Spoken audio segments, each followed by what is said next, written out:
You ever have one of those days where you wake up thinking it'll just be another quiet morning, but by sunset, you're the main act in a drama you never auditioned for? Yeah, picture this. I'm standing on my own porch, mug in hand, feeling the breeze off the lake, when a sheriff's cruiser slides sideways across my driveway like we're about to reenact some old Western standoff. Only, the villain isn't some outlaw on horseback. It's the HOA. And get this, they actually called 911 to have me removed from my own damn lake house. My house. My land. I know, it sounds like the setup to a bad joke, but trust me, nobody's laughing, least of all me. Let me back up a second. You need the whole picture. Out here in Montana, there's this lake. It's calm most days, the kind of place people dream about retiring to. That morning, everything's the way it always is.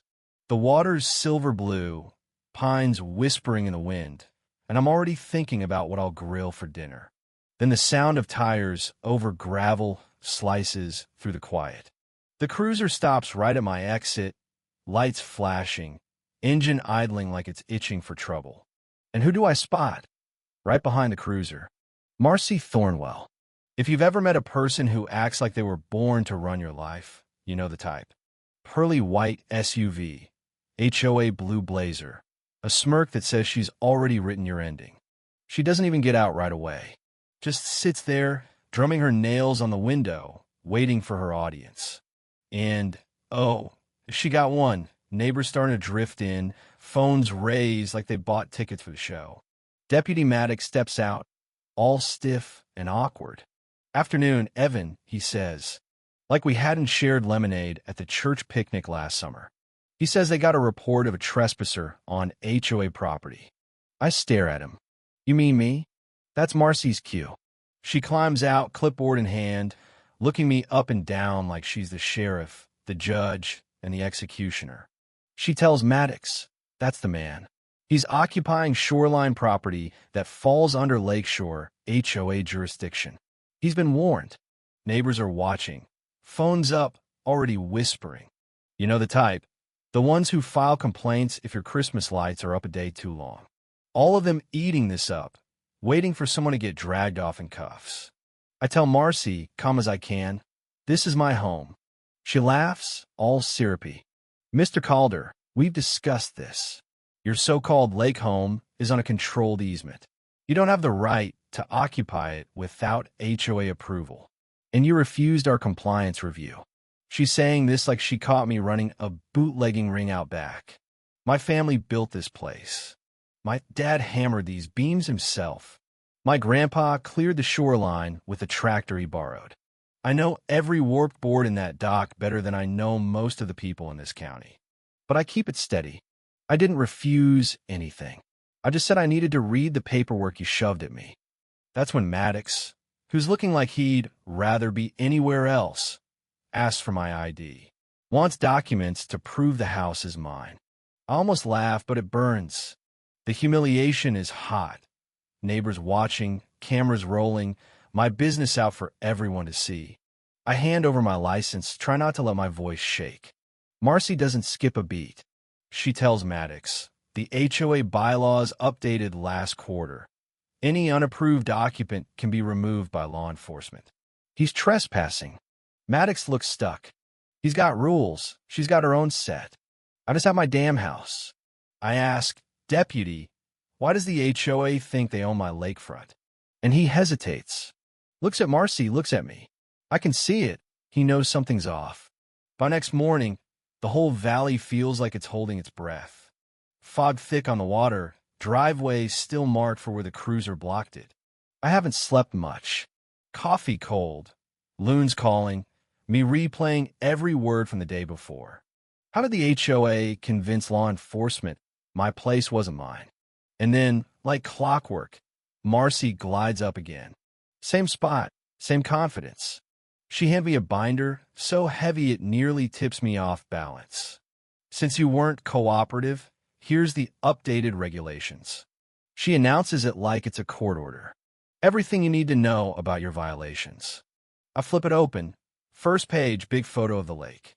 My lake. Common HOA resource, it says. Every page after that. Highlights, arrows, violations.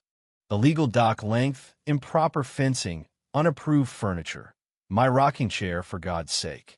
Natural wood disrupts the aesthetic, she says, all business. It's a porch chair, Marcy. On my porch.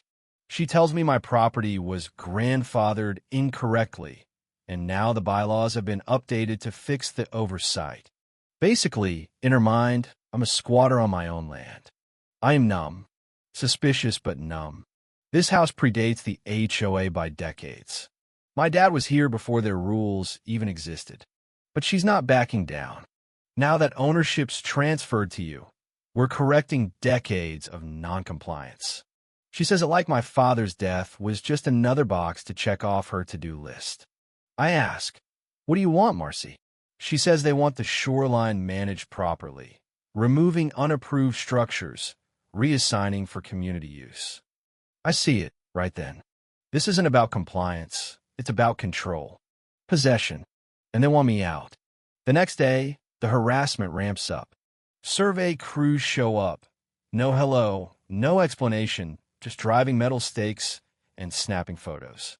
I ask what they're doing, and they wave a paper in my face, just marking violations. Non-compliant this, hazard that. My dad's old boathouse, condemned by strangers with orange flags. I record everything. By the time they leave, the shoreline looks like a war zone. Then come the violation slips, enough to fill my mailbox to bursting. Une autorise d'occupation. That's what it says. It's surreal, like they're writing me out of existence with paperwork. And the neighbors? They're whispering, of course. That's the guy refusing the HOA. Heard he threatened the president. Heard the sheriff almost arrested him. It's isolation you can hear. Even the neighbor's golden retriever, who used to race over for belly rubs, pretends I'm invisible. I check the trees, my pines older than anyone on the board, now marked for removal. Safety hazard, intimidation, dressed as regulation. I kneel by one, feel the rough bark, and something sharp flares up inside me. I'm not just angry now. I am awake. That's when a pickup rolls up. Out steps a man I've seen around, never talked to. They did this to my daughter, he says. HOA bled her dry till she sold. Prime land, flat land. If they want you gone bad enough, they'll find something wrong with your door hinges. He leaves, and I'm standing there, the wind coming off the lake, survey flags flapping like warnings. I know. Something's hidden under all this. So I do what my dad would have done. Head to the basement. His old trunk, locked, dust-covered, waiting. I find the key in his desk, hands shaking, heart pounding like I'm about to open a tomb. Inside, old deeds, maps, papers. But at the bottom, wrapped in oilcloth, is the mother lode, a water rights grant dated 1924, signed, sealed, giving the Calder family, not the HOA, ownership of the lakebed and shoreline. For 100 years. In perpetuity. Maps to match. Boundaries that make the so-called common beach actually mine. My heart hammers. There's even a note from Dad. If they ever come for the lake, show them what's ours. He knew. He saw this coming. Next morning, I tuck the documents into a weatherproof folder. I barely have time to drink my coffee before Deputy Maddox rolls up. This time, he's not stiff, he's worried. They're pushing hard, Evan. Judge is connected. Plays golf with the board. HOA filed an emergency injunction. Monday's your hearing. They want you gone before anyone asks questions. I show Maddox the deed, the old grant. He reads it slow. If this is real, HOA's got no say here. He tells me to document everything. Don't leave the property. Don't give them an inch. That night, power goes out. Not a storm, not an accident. The line's been cut clean. I grab my flashlight, look out. There's Marcy in my fence, tow truck idling, amber lights blinking.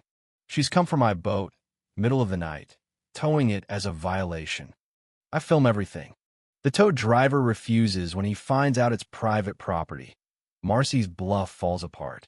She steps close, voice low and poisonous. If you'd complied earlier, none of this would be necessary. The HOA will have this condemned by morning.